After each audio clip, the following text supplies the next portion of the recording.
Welcome back, it's Rich, and in this episode, Rich reviews Rebel Moon Part 1. Let's do it.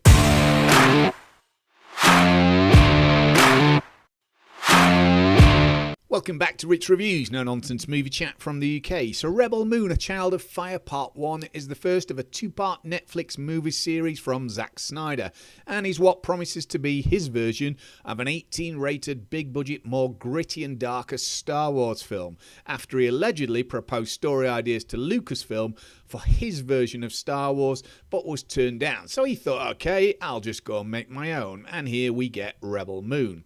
You probably know this, but just in case, despite the Rebel in the title and all the comments about it's being a Star Warsy film, it's not Star Wars, but it is strikingly similar in some ways. So it's widely reported now that Netflix said, sure, you can have all the money for your Snyderverse Star Wars style movie, but in exchange, you've got to release a dumbed down PG rated version. Get that out first, then you can have your director's cut. You go for it, and your 18 rated, whatever. And so this is what we get here. This is the watered down Netflix PG version, which, following online interviews, is apparently about an hour shorter than his ultimate version. And in his words, almost a totally different film. He says that in some online interviews. The problem with this is that we wanted a Zack Snyder Star Wars style film, and instead we got a Netflix Star Wars style film, because they removed the Zack Snyder element away from it.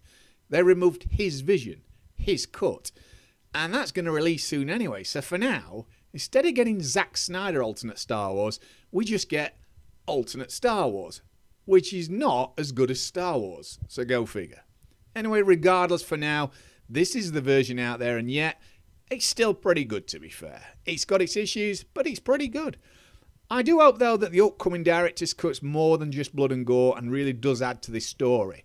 The Zack Snyder recut of Justice League was absolutely fantastic from my view, and it was a very different film to the original. Likewise, the director's cut of Batman v Superman made for a much better movie than the original, so fingers crossed on this one.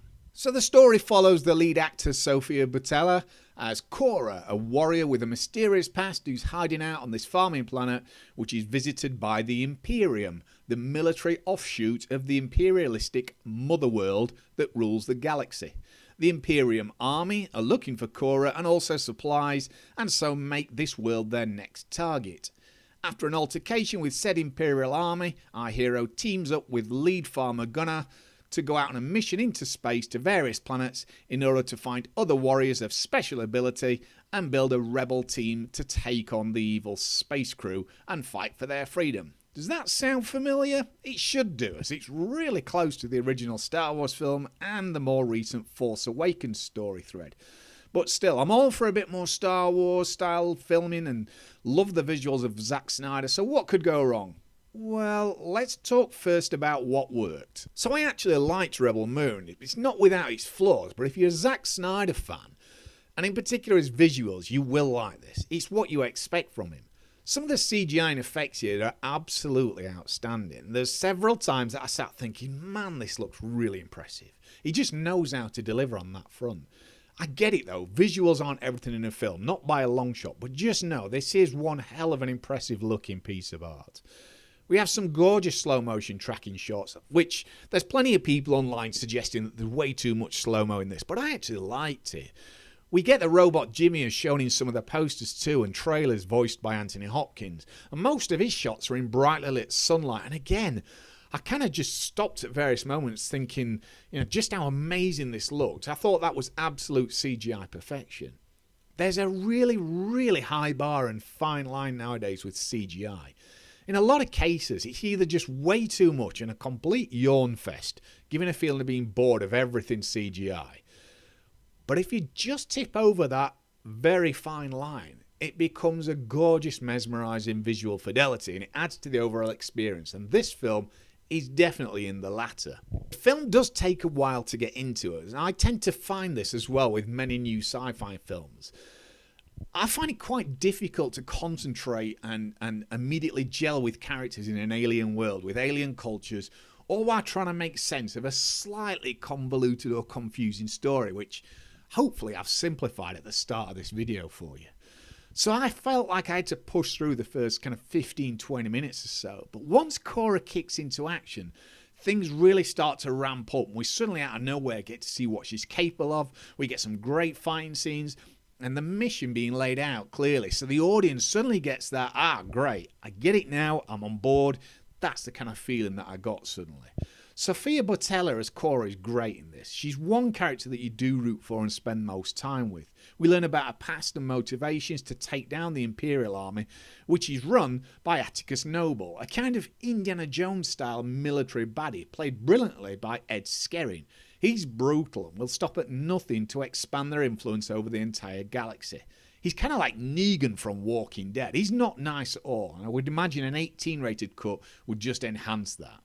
The third act too features a kind of Rogue One style assault on the enemy. And again, it was a gorgeous visual treat to watch, with the lead crew and the new warrior recruits all blazing into action to try and save the day. If the film started with me having to push through the first part, by the end, my thoughts were that I was glad I sat and kept with it. If you like Snyder's work, you're going to like this, and it's what you'd expect. If you don't like his work, you probably won't like this, as it's what you'd expect. I had fun with it, but there are some issues, so let's talk about what didn't work. So there's a few things in this that just didn't work for me. And aside what I said about the CGI being just fantastic, we also get, now and then, some really ropey CGI too, and some terrible green screen. Because most of the film is so nice to look at, when you do get these very odd moments, and it's not a lot, but it stands out pretty badly. But essentially though, I think the biggest problem is the entire middle act of the film. It really slows down, and bar some odd entertaining scenes, it's all just, we've got to go here to this planet to find this warrior with this ability, listen to their story, and then get them to join us, and repeat that for all the team that we need to build. And that's what we get. Go here, find the person, what's their story, see them in action, great, you're in, and on to the next planet, and same again and again and again. So we get all this endless exposition and these characters that, while all part of the final battle and a team, they're not actually really much of a team, and they're not used much at all. And more so, they're various skill sets that are, mildly interesting to pretty cool. We've got a guy who tames a huge winged animal, but does pretty much nothing for the rest of the film. We've got an assassin-looking ninja-style lady that's got glowing swords that are very lightsabery, but she then doesn't kind of do anything much with those after a scene. We get a legendary general warrior who doesn't do much after his scene. It's such a shame, as it would be good to see all these feed off each other and work together as this team, but alas, it's mainly just Cora, our lead heroine. Admittedly, is great, but we just don't care for the other characters. And that's a major difference between something like this and Star Wars, for example. I also couldn't help notice that despite how good the robot character looked, the voice of Anthony Hopkins just threw me off, as it's so well recognised as being him. It's slightly altered to sound more robotic, but it's only slightly. It's still clearly obviously him talking. I just wish that was a different voice. I really like Anthony Hopkins and his voice. I think his voice is absolutely awesome. It just threw me off as this. He narrates and introduces the film as a kind of a voiceover. I didn't expect him being the voice of the character. I didn't know that going in, and it just completely threw me there. I also couldn't help but notice the villain, Noble, as soon as he walked on screen. Again, I didn't look at this too much before I watched it, so I didn't know who the villain was. He walked on screen, and I thought, it's him. And he's identical to the other villains he's played, such as Ajax in Deadpool or Zapan in Alita Battle Angel. Again, that kind of took me out of the film slightly, because it's as if he just walked from one film to another.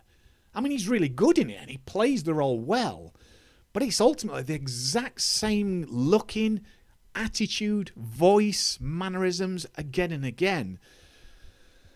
This film's also a definite part 1, so there's kind of no real payoff. We know there's a part 2, and there's no cliffhanger ending.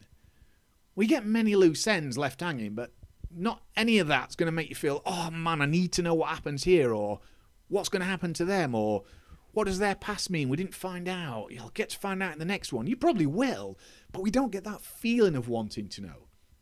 It's not a cliffhanger anticipation ending, and I thought it probably would be.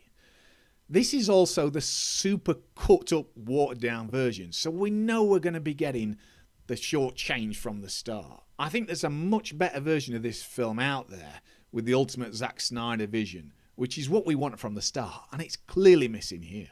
So before I give you my final thoughts, if you like what you see today, don't forget to check out my other videos and feel free to like, follow my channel by subscribing for free, and share your thoughts in the comments below. So I'm going to give Rebel Moon a 3 out of 5. I did like this, and it's a truly visual treat in a good way too. It's very Zack Snyder-y looking, and I liked that going in. But I think there's the basis for a great film in the upcoming cut, and it's not quite this one. It's not bad, but it's not quite there. It's still worth a watch if you like sci-fi and you're a Zack Snyder fan. But the slow middle and trying to settle in at the early start make this one that you've got to really concentrate on, which I think at times can be a bit tough. It's on streaming, so in theory it's free if you subscribe to Netflix, so check it out if you're interested. I think you find your own areas of fun in it. Just be aware that we're getting the quoted completely different 18 rated version soon, and a part 2 very soon. So what did you think of Rebel Moon Part 1? Leave a comment below, but until next time, keep smiling, peeps.